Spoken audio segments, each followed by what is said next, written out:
Health Education Lecture Series. All the listeners of Health Education Lecture Series, welcome to my show, Health Education Lecture Series. I'm your host, Gurdeep Singh Sandhu, homeopathic consultant, and my phone number is 408-687-1899. Email address, homeomedicine, HOMEOMEDICINE at yahoo.com.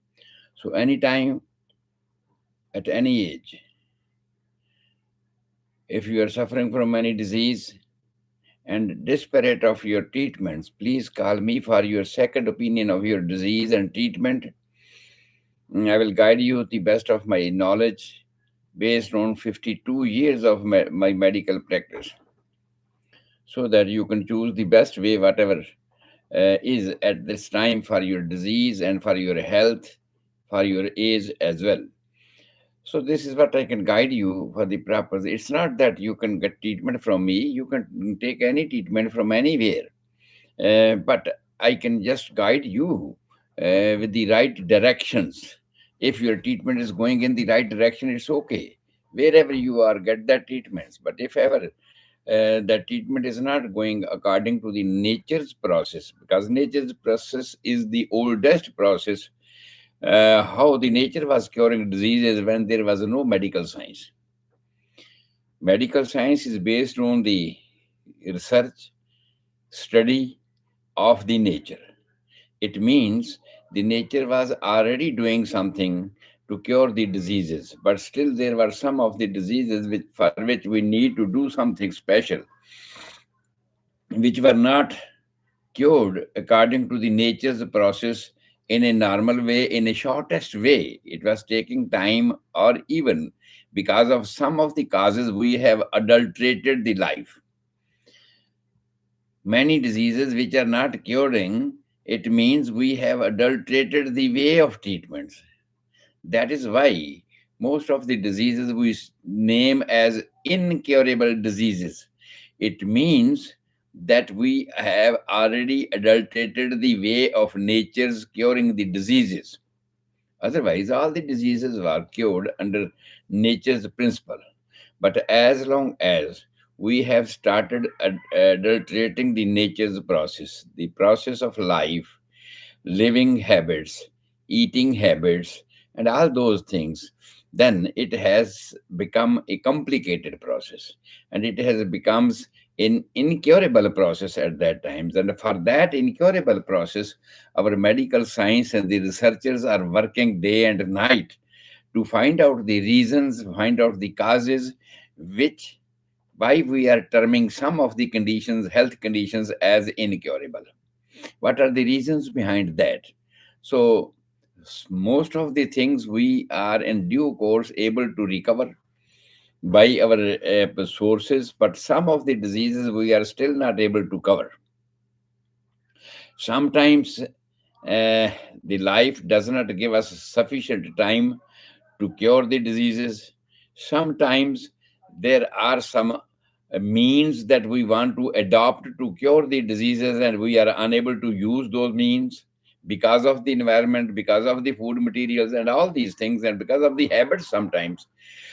So, in this way, diseases are termed as incurable nowadays in the medical science, even with the best approach of the medical science, because everything has been adulterated, which was necessary for the normal go of life, which was necessary for the healthy go of life, and that has been adulterated. In this way, people are suffering from the diseases. Previously, people are suffering since the life has created, it is passing through the hurdles. Since life is created on earth, it was passing through the hurdles day by day, and it was curing, it was taking care of all those hurdles. And i- we are surviving. This is the proof that the life was stronger than the hurdles. The life was stronger than the diseases. The life was stronger than the causative factor of the diseases, which were producing the diseases. In this way, we are still surviving because we were stronger, because the life was stronger. Even then, even the life is stronger. Even then, we determine that some of the diseases are still incurable. Some of the diseases we label as incurable diseases. And for that, some of the diseases are termed incurable because the life does not give us sufficient time to cure that one. That we have not sufficient means to cure those things. That we are unable to eradicate the causes of the diseases by some or the other way. Just like we cannot change the environment because the environment has been adulterated since many years. Food materials. The food materials all are adulterated by pesticides, by fertilizers, and all those things. Whatever food we are taking nowadays, it is not in its natural form, and that we cannot change. It will take a long process. It will take generation to generations if even we try it. If ever we try to purify our food materials, that they should be in a natural form, it will take generations to generations to eradicate or to avoid all those things. But nowadays, it's not possible because with the increasing population day by day, we need more and more food to grow. We need more sources, and we need more pesticides, more fertilizers, so that we can grow more foods. And ultimately, that fertilizers and pesticides go inside our food materials, components, and ultimately, they are causing hurdles. They are causing problems with our normal go of life, and now we are unable to. Good thing is that all these type of hurdles means these type of causative factors which are normally producing the diseases nowadays, which we consider that these are the basic reasons behind our diseases, behind our sickness, that the fertilizer, the food materials, and also the environment as well. Environment has also been adulterated with the gaseous substances, with all other things, more factories, more pollutions, and everything has been added to an environment, and we are bound to take breathe in that environment. In this way, the body is structured in a way that it can accept the normal things. But the good thing, as I told you, is that ultimately our life is a self resistance, and it is capable of tackling time to time with the different hurdles, with the different causative factors which produce the diseases. Just like many times, I have given you examples of malarial parasites. In India, the government was suffering because there was just like endemic disease of the malaria, and many people were dying every year. Every year, millions and millions of people are dying all over the globe, not only in India, more in underdeveloping countries, more but less in developing countries because they are having more means to stop the growing of this parasites, malarial parasites, and all that. But where there are not sufficient means to snub this thing, to kill the sources from where the malarial parasite will grow up, then they suffer from all these things. And what was doing?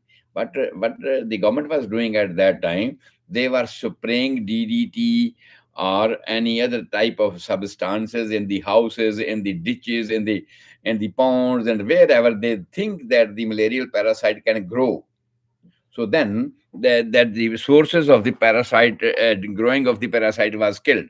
And ultimately we were surviving. And even in the houses, when there is already malarial parasite, when there are already malaria or mosquitoes are in abundance all over, and under those conditions, they were spraying the DDT, and even with the one or two sprays, this malarial parasites were killed.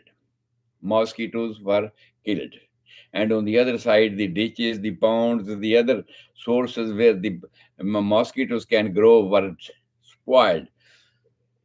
And ultimately, what happened?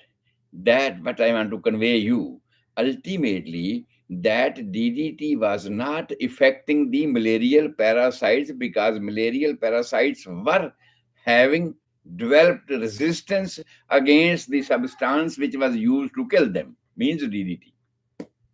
DDT was used to kill the malarial parasites, to kill the mosquitoes, but ultimately those mosquitoes become resistant to this DDT and they were not killed. They were not killed with the spray of one or two or even three, many, many sprays. Then ultimately, the sciences has recovered many other things to kill the mosquitoes in this way. The same way, it's not only for one thing. This is just I gave you the one examples of the malarial parasite, but there are many more other diseases which are growing from these kind of malarial parasite type of things. The malaria and that bacteria, the viruses, fungus, and all those things which are we know that they are disease producing sources and disease producing agents. And we are time to time, medical science is developing these kind of substances which can kill the sources, which can kill or suppress the sources from where any parasite can grow, any, you can say the entamoeba, histolytica type of things can grow in the intestines, any type of bacteria can grow somewhere, any type of viruses can grow somewhere. So we are trying to find out these type of sources day by day, so that if viruses, if bacteria, if fungus, if parasites are resistant to one type of treatment, because you are seeing in the nature that after a short while one medicine was working well for the one disease, and at the next time it's not working sufficiently, and ultimately we find out some other things. You know that penicillin was recovered, and for there are different kinds of penicillins, streptopenicillin, penicillin G, and all other things were developed in this way for the different kind of bacteria to kill them. And because the bacteria were resistance, they were developing the resistance against these kind of substances which were used to kill them. Same thing. In the beginning, I told you the good thing. Good thing is we are also a creature, just like the mosquito, just like the animals, disease-producing animals, and all those which are considering. We are similar type of organisms in the universe, and the same thing happens with us. We develop resistance against anemical forces, against the sources which are producing the disease, which are making us sick. We are or we are making the sources which are used for preventing the diseases, and we become resistant. And ultimately the same thing, we are resistant to malaria, we are resistant to many other types of parasites, and also to the bacteria as well.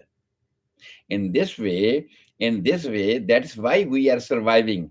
That's why I said in the beginning that the life is stronger than the inimical forces. The life is stronger than all these disease producing agents: fungus, parasites, bacteria, viruses. These are mostly considered physically.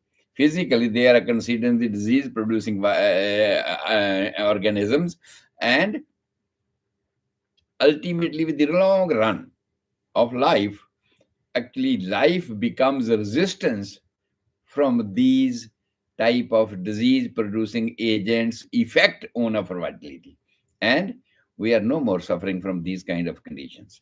This happens naturally, and this was the process of the nature before the medical science was invented.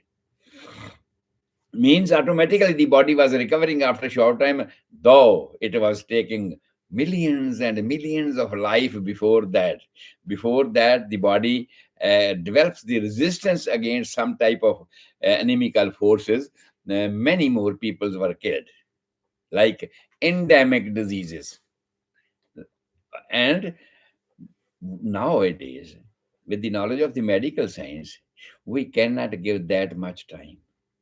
We cannot give that much time to the nature to wait for that. That ultimately the body will develop the resistance, and then we will be recovered. May maybe for 1, 2, or 3 generations we will be waiting for that one to abolish, and just like plague. Nowadays the plague is not here. Even when I was a student in medical colleges, it was taken off from our syllabus of the students, that we were not taught. Yes, we teach. Thus, we study about the plague, what it was, when it was endemic, when it was killing the thousands and thousands people in every cities every years. But ultimately, with the help of the medical science, with the help of the knowledge developed against this plague, we were surviving. And that disease ultimately was abolished. And nowadays, in a near future, the TB, tuberculosis, it has also been eradicated in most of the countries. It has been recovered, because in the beginning of the life, when a child is newborn, they are given these kind of vaccinations, that they are protected from this kind of viruses or bacteria and all, that they do not suffer. But these are the sources we are adopting in nowadays. But even then there are some of the diseases which affects the human body, and those diseases are complicated diseases. Those diseases are not the single type of manifestations of the health, but it's a complicated type of manifestations of our system, of the living systems, and we are unable to cure that.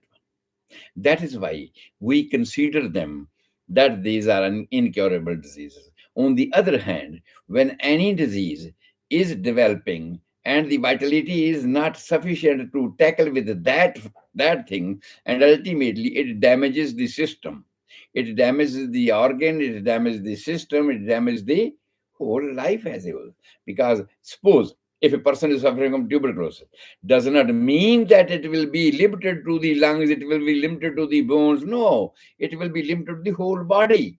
And ultimately, that has gone to a worst condition, where I can say, as a medical science, they will say, hands are up, we cannot do anything. Now, the person cannot survive in this way, even with the best treatments. But it has been assumed nowadays, most of the developed countries declared that we are free from tuberculosis.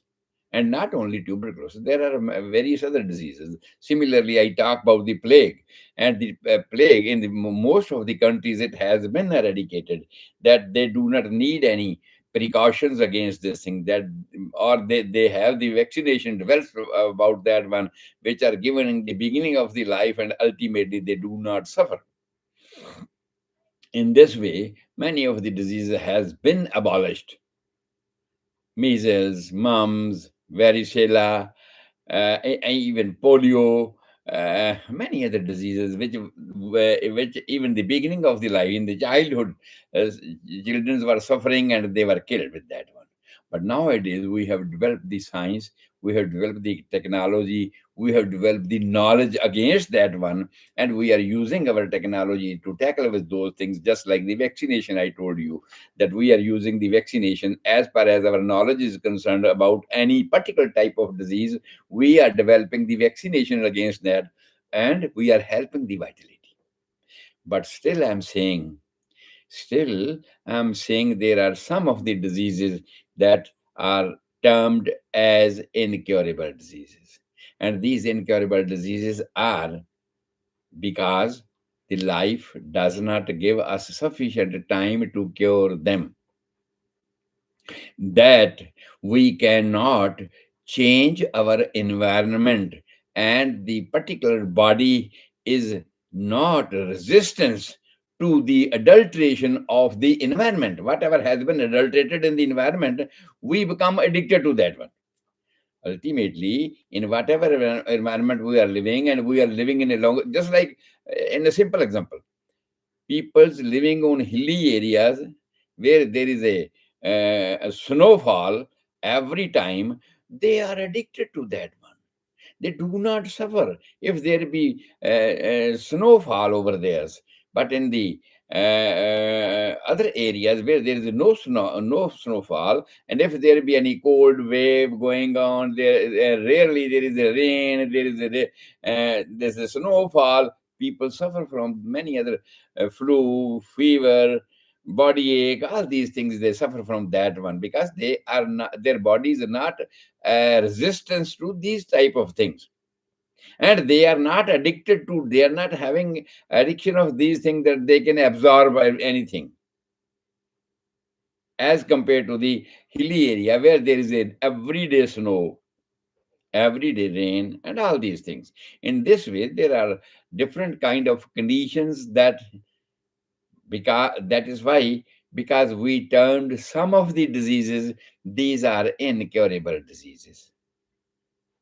And just like I told you about the food materials are not the natural form of the food materials which we were using and becoming healthy and developing and growing in physically and mentally as well. But it has been adulterated. And that is why some of the diseases, because of the all adulterated sources, environment, food, living habits, we are bound to determine many of the diseases that these are incurable diseases. We cannot cure them by one or the other reasons. So, this is a type of general knowledge I want to convey you for nowadays. But as for our routine lecture is going on, we are at the description of ribs, description of bones of the chest, you can say, because we are describing the skeleton. We describe how the life was developed in mother's verbs, how it came out after passing all the hurdles from the mother's verbs. Then a separate new life was growing. What were the complications? Then, at the toddler's age, what were the complications? Then, at the adolescence age, what were the complications? And at the adult age, pre adult age, we stopped it. And after that, we are going back to survey that if this body is suffering from the diseases, what are the reasons, basically what changes inside our body which produces the diseases, and where minutely we see there are 9 systems working inside the body. We see, oh, this particular system has been damaged, it's not working normally as it should be.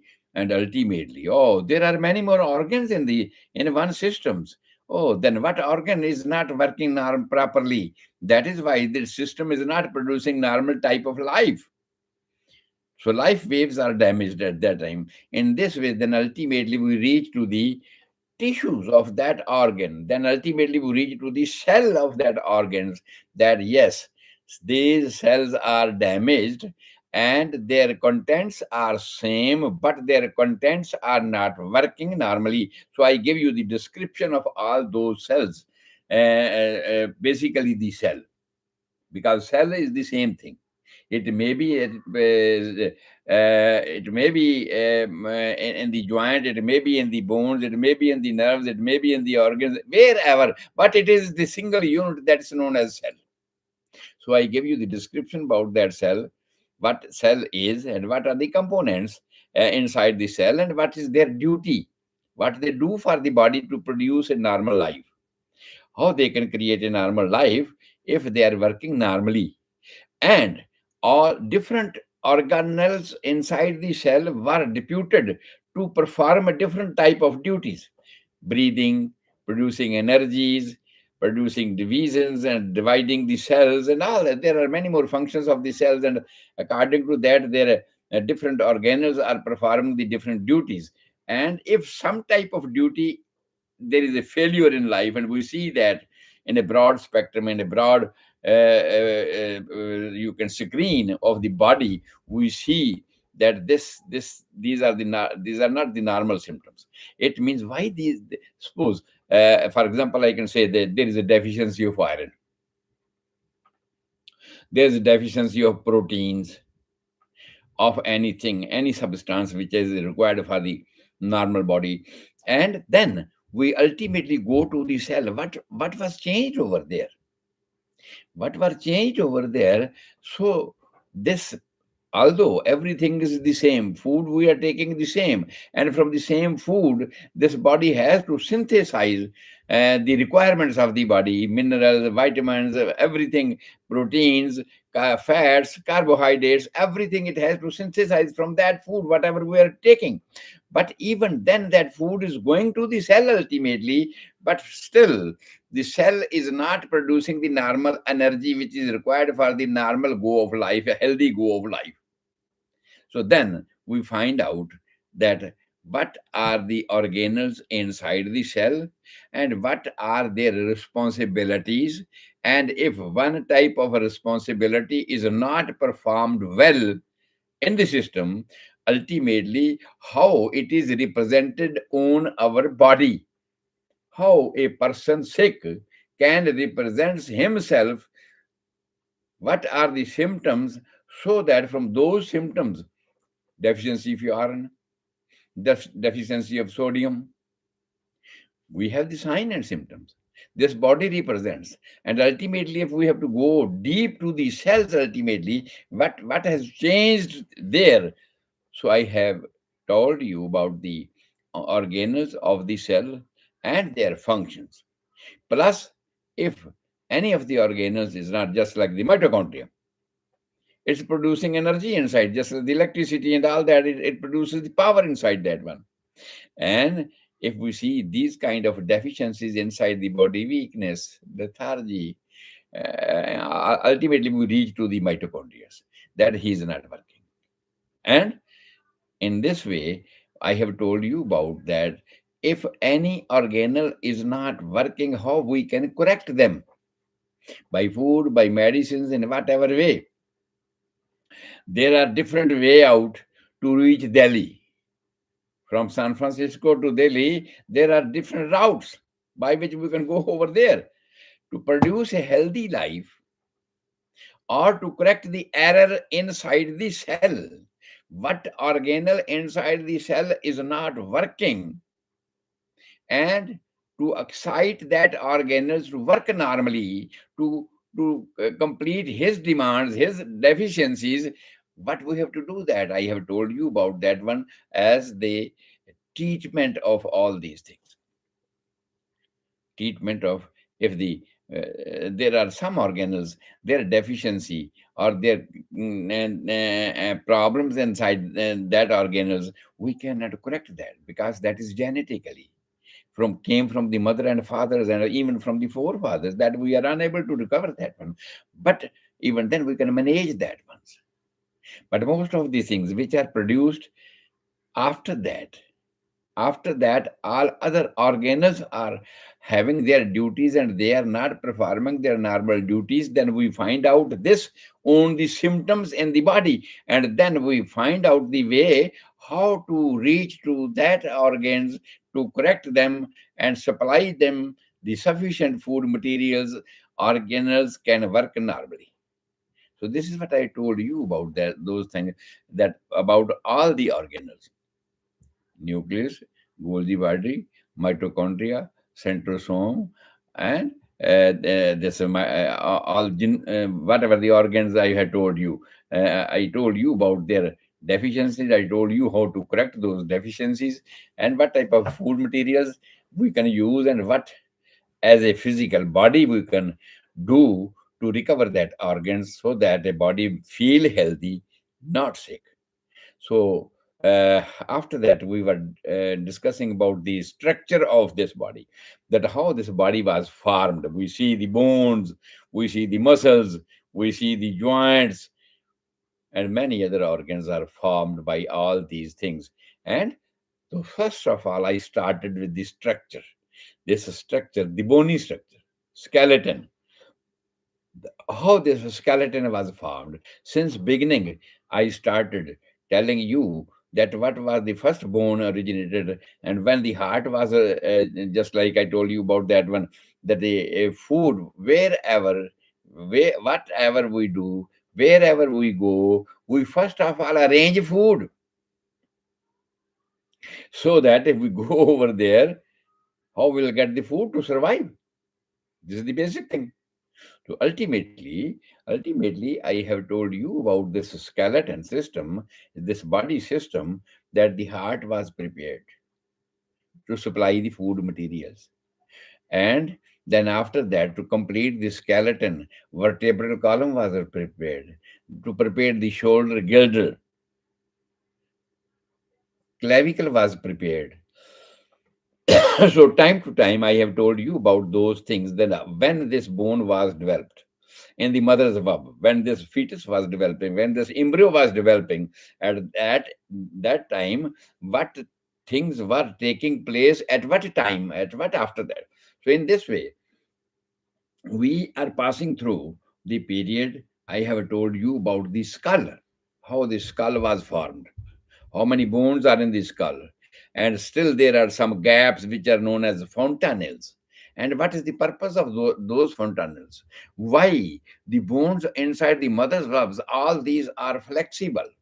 What's the purpose of that one? And ultimately, when it comes out from mother's valve, it takes some time to convert into the strong bone. Those gaps are fontanelles. In same way, there are many more other deficiencies which are still we can see when the child is born, but ultimately it's a limited time period. We have recognized that one, that this deficiency will be recovered within this period, just like I told you about the fentanyls. It is recovered within 18 months. So means after, within 18 months, this fontanelle is telling many things to us for the internal body of the child. And after that, it is converted into into hard bone.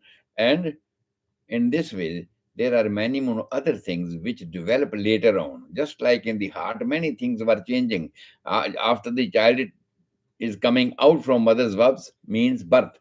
At the time of birth, there are many more changes which occurs immediately after his first cry. And I have explained you about those things. So after that, after the skull bones, I describe you about the bones of the face, how this face structure is made, what are the bones they are making, and nasal bone, orbits, and the zygomatic process, mandibular, and maxilla bones. In this way, the many bones I have described about, totally these are 22 bones.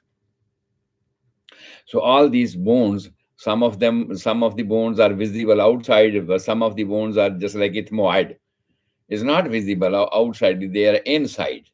But they are making some special type of barriers, borders, so that the other organs from the other side should not interfere in the other side. Just like the digestive canal should not be interfered with the brain organs, just like cerebellum, mons, medulla oblongata. It should not interfere, because sometimes we have gas formation, sometimes we have indigestion, many other complaints are occurring with the digestive system. They should not affect our brain system. So nature has provided a barrier over there, and I have told you about that one. So after that, I describe you about the bones of the neck, hyoid, trachea, all these things. And on the back side, foramen magnum, I have described. And after that, the vertebral column. About the vertebral column, I have described you. And after that, we came across the bones of the chest. Everybody knows that there are 12 pairs of ribs. 24 ribs we considering are making the chest cage. And this chest cage has a special type of features which we need to describe, because all the ribs are not equally formed, all the ribs are not in the same pattern. They are having their different patterns. And so these 12 pairs of ribs are divided into categories. The first category, from 1 to 7 ribs from upward. First of all, there is a clavicle bone just under the neck. Neck is finished here when it is joined with the thorax. The first thing is that bone is known as clavicle, and I told you about that clavicle, which forms the shoulder girdle. And helps to make the shoulder joints as well, and in front also to bear the weight of this skeleton as well. In the back side, there is a scapula. So, after that, I told you about the ribs, and the ribs are 24 in number, 12 one side, 12 other side. The peculiarity of these bones are that first seven bones, 1 to 7, these bones are known as true ribs. True ribs means they are having insertion in front and attachment in the back with the vertebral column, or you can say vice versa. They are attached with the vertebral column in the back side, and in front they are attached with the sternum, body of the sternum. Basically, if I say body of the sternum, it means something else is also in the sternum, and that something else means this sternum, the front bone of the chest where the ribs are attached, that is known as sternum, and it has three portions. The upper one portion where the clavicle bone is united with this one, that is known as manubrium sterni, and that manubrium sterni has three holes inside that, where on both sides the clavicle bones are adjusted, fixed inside, and underneath the shaft of the sternum is also attached to form a globe of the chest. And in this way, the third portion of the this sternum is known as xiphoid sternum. That xiphoid sternum is a slit which ultimately is converted into hard bone after 56 years of age. Before that, it's soft and cartilaginous, soft, and nothing is attached to this one. It's unable to hold anything. It's a soft and it's movable. But the upper portion, the shaft of the body, which has the insertion of first seven ribs, on right side seven, on left side seven. First seven ribs are attached to the shaft body of the sternum on both sides, and these are known as true ribs. And after that, there are 8, 9, 10. These are the ribs which are directly not attached to the sternum. Just they are holding hand of the seventh, and seventh is holding hand of eighth, and ninth is holding the hand of eighth, and 10th is holding the hand of ninth from downward. Okay, so in this way, from seventh onward, eighth, ninth, and 10th, these three ribs are basically not the true ribs, that they are having insertion on the back side with the vertebral column, or they are having insertion in the sternum. No, they are having insertion in the back side. They are attached to the vertebral column in the back side, but in front they are holding. 10th is holding the hand of ninth, and ninth is holding the hand of eighth, and eighth is holding the hand of seventh, which is a true rib. So these three ribs are on both sides, three right, three left side. They are perfectly attached with the backside vertebral column, but they are not directly attached to the sternum in front, so that a gap is formed. You see the chest. Upper portion is compact globe in a circle, and the lower portion of the chest, it is divided and separating time to time, and giving more space to the stomach here. And in this way, there are still two other bones, two other ribs. These are known as floating ribs. First seven were true ribs. Second three ribs were not false. These are known as false ribs. And the other two on right side and two left side, there's the 11th and 12th ribs. These are known as floating ribs, though it comes in the false ribs. It comes under the heading of false rib, but from the false ribs, 8, 9, 10. are false ribs, but also the 10th and 11th and 12th are also false ribs, but these are known as floating ribs. And these floating ribs are attached to the vertebral column in the backside, and they are free from the front, so that our abdomen, in case of gas, in case of you are having more prontas and everything, there is a distension. Every time there is a gap, there is a space that the abdomen can distend more and more, and these floating ribs gives them space, but it's limited up to certain limits. It can float. Ultimately, if it goes tense, more tense, then you feel tenderness here in the false ribs, because false ribs have flexibility, but it's a limited flexibility. It has a limit of that one. And if the abdomen is distended more and more, then ultimately this flexibility will feel pain, because they cannot extend more than this one. It feels pain in the origin of the backside. Also, it has some intercostal cartilage between the ribs. They are attached in the back as well, but they are having intercostal cartilage, ribs to rib. The intercostal cartilages are uniting the ribs to ribs. And it means the 12th rib is having insertion with the 11th, and 11th is also having insertion with the ninth ribs. Though that ninth ribs was 10th and ninth, they are attached upward as a false ribs, but still they are attached to them with the intercostal cartilage. Inter means in between, costal means rib, cartilage, which binds the ribs to each other, that cartilage. And these cartilages are known as hyaline cartilages.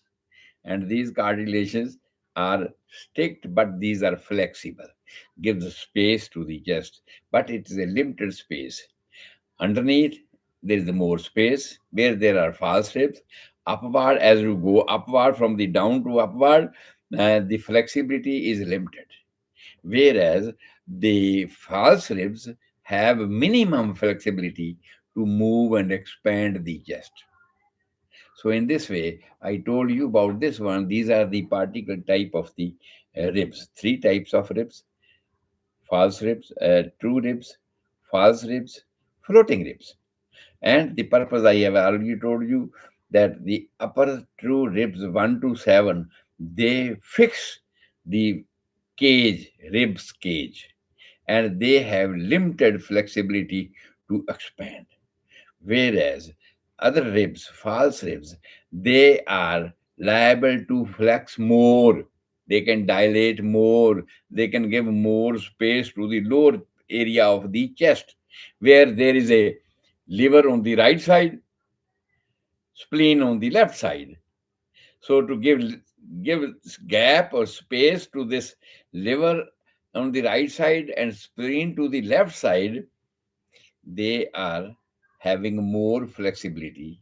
In case there is a inflammation, in case there is a problem in the spleen or the liver, whatever, it gives a space, so that they are having flexibility, and it will not hurt to some extent the internal organ of the chest, means lungs and heart. To as far as possible, their flexibility will hold the pressure of abdomen, will hold the pressure of chest, spleen, and also of the liver to some extent, so that it will not bother our heart and our lungs, so that they can continue functioning and life can go on. But sometimes, if distension of the abdomen is increased, if distension of the liver and spleen is increased to an extent that it is pushing up, it's pushing up the pressure upward, and that may cause problem in the heart as well as to the lungs. So this is what I can explain you in this way, that this is the description of the chest ribs. After that, After that, there is a in between the sternum and the ribs, where the ribs are uniting with the sternal body, there is a cartilage, and that is costal cartilage. And these are known as hyaline cartilage. And these are sticked, hard, but soft materials, not like bone, but it is a hard materials which bind these ribs with the sternum in that gap, okay, in that gap, so that it can move, but to a limited extent. It cannot separate from the sternum. In this way, these cartilages are working over there. And the hyaline cartilages are normally translucent, and whereas the cartilage, hyaline cartilage, and the you can say the costal cartilage, they have their little different structures. Hyaline cartilage are translucent. Other things you can say the transparent type of things, and costal cartilages are pale, glossy, and hard structures. So in this way, they are doing this one. On the back side, when you go on the back side, all the vertebrae are having basically the thoracic vertebrae. All the vertebrae are having a notch where every successive ribs are attached in the backside. And there is also a hyaline cartilage which unite the ribs to the vertebral column and bind it tightly. When you breathe it, you will see that front of the chest can move, whereas it is not moving in the backside to that extent. In the vertebral column, they are fixed over there, just like we make a pillar for the house. And when we make a pillar for the house in this way, that is a fixed thing. But in front, the wall or any screen or anything can move, but it is affixed to the pillar. In this way, this vertebral column is a fixed type of pole, and the ribs are attached to this one with a hyaline cartilage and fix them tightly over there. But from the front side, the true ribs are having limited flexibility, whereas the false ribs are having maximum flexibility, so that we can breathe freely, we can breathe more, we can expand the chest more, we can expand the chest less. It depends upon that one. And the false ribs are especially working for the abdomen. False ribs are especially designed to give more gap to the spleen and the liver, and also the distension of the abdomen, so that if the abdomen is distended more, so that the spleen is enlarged, so that the liver is enlarged. In any case, it gives more space just to facilitate so that life can continue. If it exceeds its limit, that causes pain, that causes problems, that causes pain in the abdomen, distension in the abdomen, so that may cause problem in the heart or lungs functioning. So these functioning can be altered because of the excessive enlargement of the spleen or excessive enlargement of the liver as well. Though there is a barrier, the barrier of diaphragm is there to protect it from the lungs and heart upward. But even then, that's a flexible membrane. Diaphragm is a flexible membrane. If more distension is there, that is also pushed up upward. And when it is pushed up upward, automatically the gap, the space between the in the chest will be decreased. And the space in the chest will be decreased means the lungs will be squeezed. And if the lungs are squeezed, and we know that between the gap notch of the lungs in the left side, there is a heart. That also will be squeezed. In this way, this structured in this way. Now, in the vertebral column, I have told you about the vertebral column, that there are First of all, it was counted as 33 vertebrae. 33 vertebrae. But most of the people consider it 24, or some of them consider it 26. I can just explain this thing. Ultimately, coccyx, the tailbone at the end, in front of our anus, these are especially small vertebrae, four in number, but basically since beginning they are unite with each other and they form one. On the other hand, if we separately count the vertebrae, these are four. But above that one, there is a sacral vertebrae. Sacral vertebrae are five in number, but they are fused to each other. They are fixed to each other. It looks like that one bone, which forms the pelvic brim, just like the hip bone, you can say, on the sides, and in the back side there is a sacral plexus. Oh, sorry, sacral vertebrae. They form the shape of the pelvic.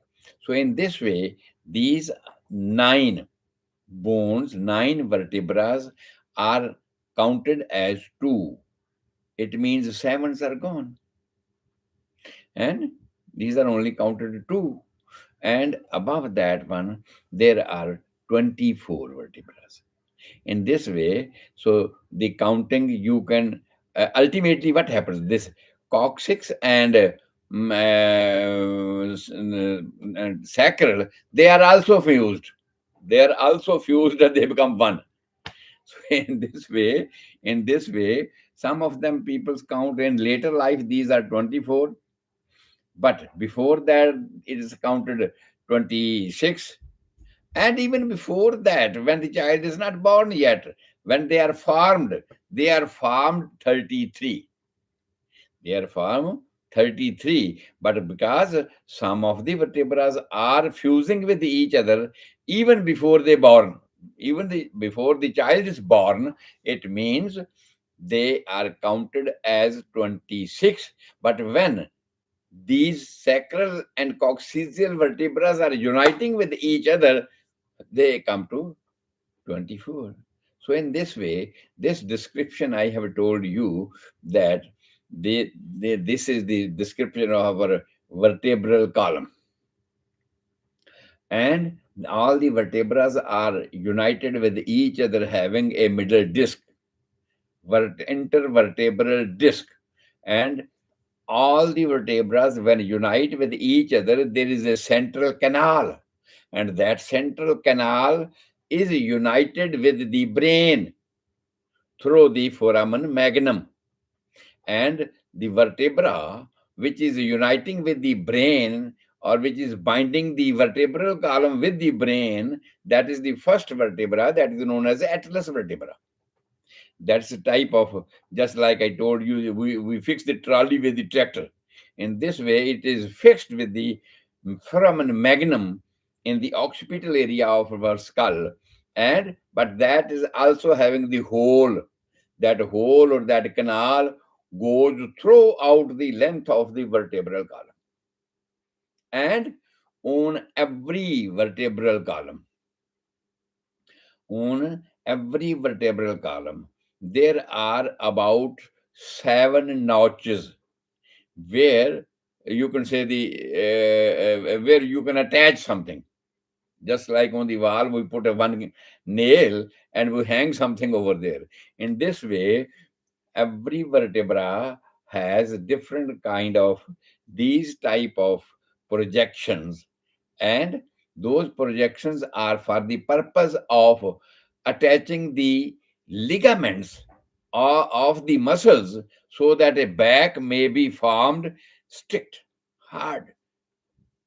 And muscles are converted into ligament when they are uniting with each other, and these ligaments are converted into rope, so that the rope can be bind with the that hinge, that point which is projected on the rib. So these are 7 in numbers, okay, for each vertebra, because different muscles and their ligaments are binded with these notches. In this way, there are some of other things I want to describe you about. There are curves. There are curves, arches. This vertebral column is like the stage when the child is born. After that, it has a curve. The front curve and anterior and second curve, and the back side is towards the posterior. So in this way, this changes the shape normal. And some of the things, when these curves are increased in their normal length, in their normal expansion, then they are considered disease. And I think today's time is over, so I will not be able to describe. I do not want to press you more and more so that you cannot remember the things. Tomorrow, this lecture will be in Punjabi, and then in Punjabi, I will again explain all these things, whatever I have explained today about the vertebral column, about the ribs, and their nature and their protection and their purpose. All these things I will describe in Punjabi, so whosoever cannot understand more in English can understand, can continue with this one and tomorrow, and will see these lectures of the chest, that how the chest is formed and what's the purpose of this chest, what this chest is doing, and how it is formed. All these things. So, what are the characteristics of this thing? Today, my time is over. I'm your host, Gurdeep Singh Sandhu. My phone number is 408 687 1899. Email address homeomedicine, HOMEOMEDICINE at yahoo.com. Anytime when you are tired of any treatments, at any age, for any disease, you can call me for second opinion of your disease.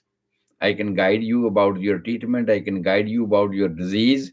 And if ever you want to take homeopathic specific type of treatments, which cures which cleans the systems of your body, then you can call me at 408 687 1899. Rabaraka, God bless you all. We'll see you tomorrow with the Punjabi lecture and regarding the chest and back. Thank you.